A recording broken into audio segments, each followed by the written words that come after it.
Mets Therapy Recap. Andrew Claudio here. Game 79 of the baseball season is in the books. Look, I got nothing. I've never seen a good Mets team fall off a cliff like this. I believe I've said some version of this over the past 10 games for sure. And the end in sight that I guess I see is that they're eventually just going to start playing better. The things that I don't think are going to change that need to be changed from up top: get Jared Young off my baseball team, get Paul Blackburn off my baseball team. There have been guys like this on many a good Mets team, many a bad Mets team that we just saw entirely too much, that aren't contributing.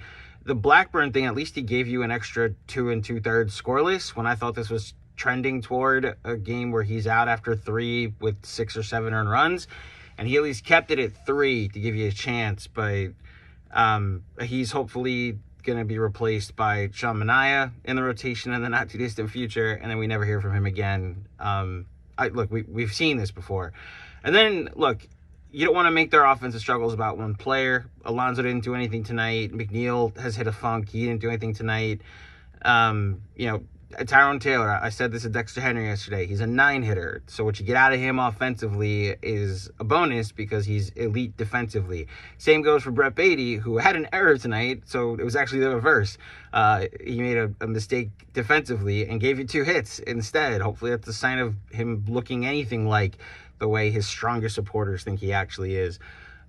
The Jared Young is brought here to hit. There's no redeeming qualities where you're getting solid defense out of him so you'll tolerate the poor hitting. He's brought here to hit, and he's not hitting. He's hitting under 200 for the season. I know he had a decent OPS at Syracuse, but we're now long enough into this experiment that the Jared Young thing needs to go away. Just let me see what Marte against the righties looks like. That's what you've brought me to, is Starling Marte. Please let me see him hit against righties. Now look, Schwellenbach's a good pitcher. He's absolutely dominated the Mets in his young career.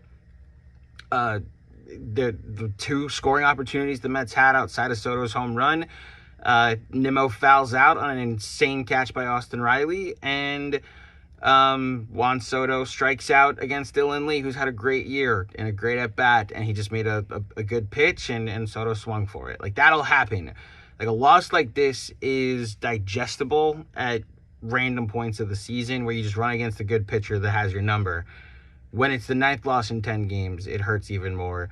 Turn it around tomorrow. That's the only thing I can really say. Let this be the loss that... I remember when they lost 9 out of 10 and then they won 9 out of 10? Start the new streak tomorrow. Let's go Mets.